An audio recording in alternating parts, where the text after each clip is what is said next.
Bonjour à tous, j'espère que vous allez bien. On se retrouve aujourd'hui pour voir comment on peut faire ces 4 animations de texte facilement sur After Effects.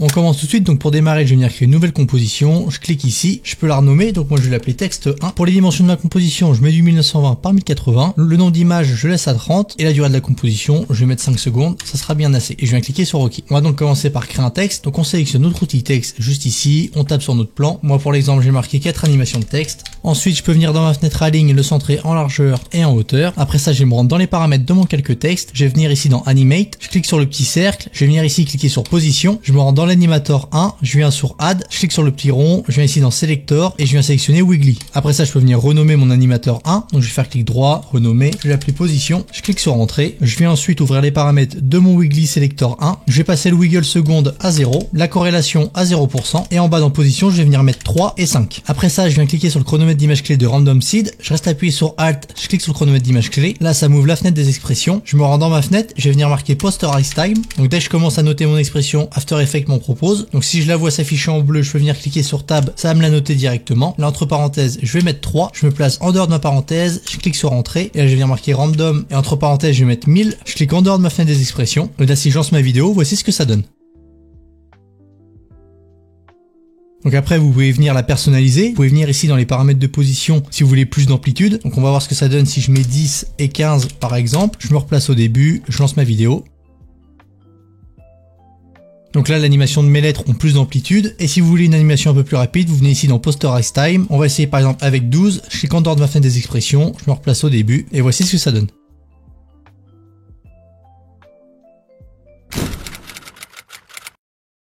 On passe tout de suite à la deuxième animation de texte, donc pour ça je vais venir créer une nouvelle composition, donc je fais clic droit dans ma fenêtre projet, nouvelle composition, je garde les mêmes paramètres que tout à l'heure, moi je vais la renommer, je vais l'appeler texte 2, et je viens cliquer sur OK. Après ça je vais venir créer mon texte, donc je sélectionne bien mon outil texte, je clique sur mon plan, je vais marquer 4 animations de texte, je viens dans la fenêtre à ligne, je centre en largeur et en hauteur, je vais venir dans les paramètres de mon calque texte, je vais venir ici dans Animate, je vais venir cliquer sur Position, je clique en dehors de mon calque, et je retourne une nouvelle fois sur Animate, et je vais venir sélectionner Opacité. Après ça je me rends dans les paramètres de mon calque texte. Pour m'y retrouver, je peux venir renommer les animators. Donc pour ça, je fais clic droit dessus, renommer. Donc celui-là, on va l'appeler Position. Je clique sur Entrée. Et le second, on va l'appeler Opacity. Et je clique sur Entrée. Ensuite, je vais venir ouvrir le Range Selector 1. Je vais venir ici dans Avancer. Je vais descendre un tout petit peu. Et dans Base On, je vais venir modifier caractère pour le passer en Word. Et je fais de même dans ma partie Opacité. Je vais dans mon Range Selector 1. Je me rends dans Avancer. Dans Base On, je passe de caractère à Word. Après ça, je vais pouvoir remonter un tout petit peu. Dans ma partie Position, je me rends dans le Range Selector 1. Dans Avancer, je descends en bas. Normalement, j'ai le paramètre de position. Je vais venir descendre un petit peu mon texte, comme ceci. Je vais venir ici activer le chronomètre d'image clé de Start. Je vais placer ma tête de lecture un petit peu plus loin. Je vais passer Start à 100%. Je vais prendre ma tête de lecture, je vais me replacer au début. Je vais descendre en bas, je vais venir ici dans Opacity. Dans le Range Selector 1, je vais me rendre dans Avancer. Et tout en bas, j'ai le paramètre Opacity. Je vais le passer à 0%. Et je me rends ici, j'active le chronomètre d'image clé de Start. Je me rends un petit peu plus loin. Et je vais venir passer la valeur de Start à 100%. Ensuite, je vais remonter, je vais sélectionner mes 4 images clés. Je vais faire F9.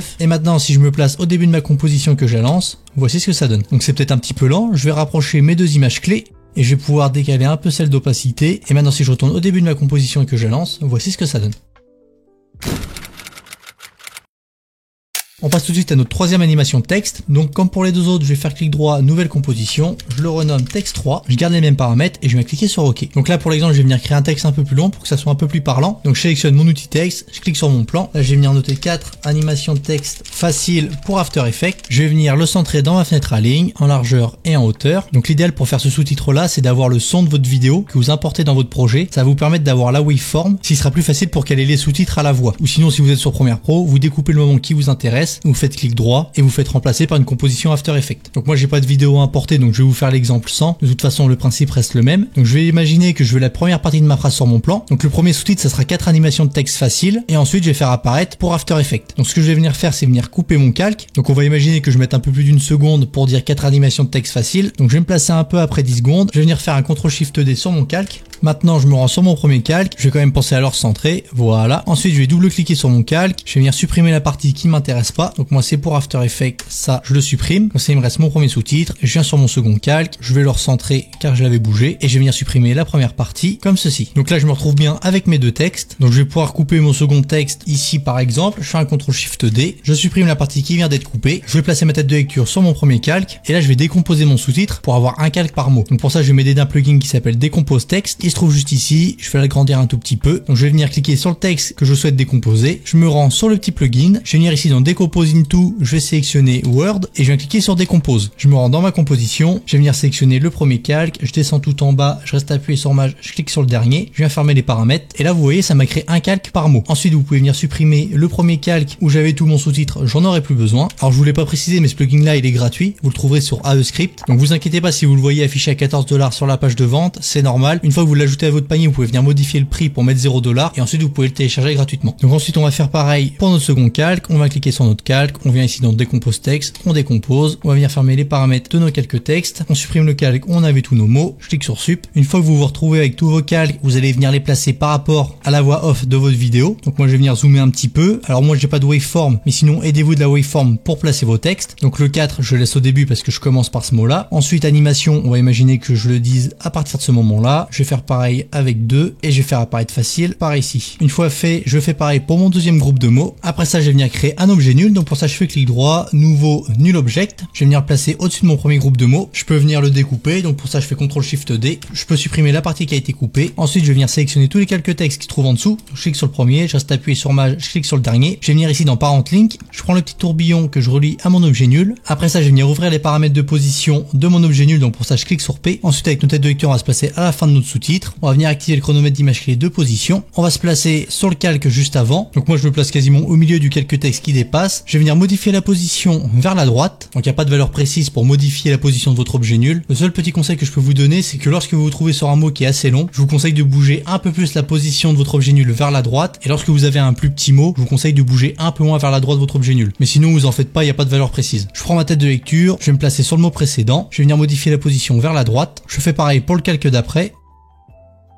Je prends ma tête de lecture, je la déplace ici, je décale vers la droite. Et le mieux après c'est de rajouter une image clé devant pour avoir aussi une animation pour notre premier mot. Donc ce que je vais venir faire c'est sélectionner tous mes calques. Je clique sur le premier, je reste appuyé sur Maj, je clique sur le dernier. Je vais les décaler deux images. Je place ma tête de lecture au début de ma composition. Et je vais venir déplacer mon objet nul vers la droite. Ça me crée automatiquement une image clé. Après ça je peux venir sélectionner mes images clés. Je fais F9. Ou sinon clic droit qui ferait assistance Easy Ease. Donc là si je regarde ce que ça donne, on a bien notre animation de texte. Donc je vais venir faire pareil pour mon deuxième groupe de mots. Je fais clic droit, nouveau, nul object. Je vais venir le placer correctement au-dessus de mon groupe de mots. Je me place à la fin. Je fais un cut, donc je fais CTRL-SHIFT-D. Je supprime la partie qui a été coupée. Je sélectionne mes trois calques texte. Je vais dans Parent Link, je sélectionne mon deuxième objet nul. J'ouvre les paramètres de position de mon objet nul en cliquant sur P. Je me place au milieu de mon dernier calque. J'active le chronomètre d'image clé de position. Je me place au milieu du second. Je le décale vers la droite. Je me place au premier. Je le redéplace à nouveau vers la droite. Et je vais me placer un petit peu avant. Et je vais déplacer mon objet nul vers la droite. Je pense à sélectionner mes images clés et faire F9. Et maintenant si je me place au début de ma composition que je lance, voici ce que ça donne.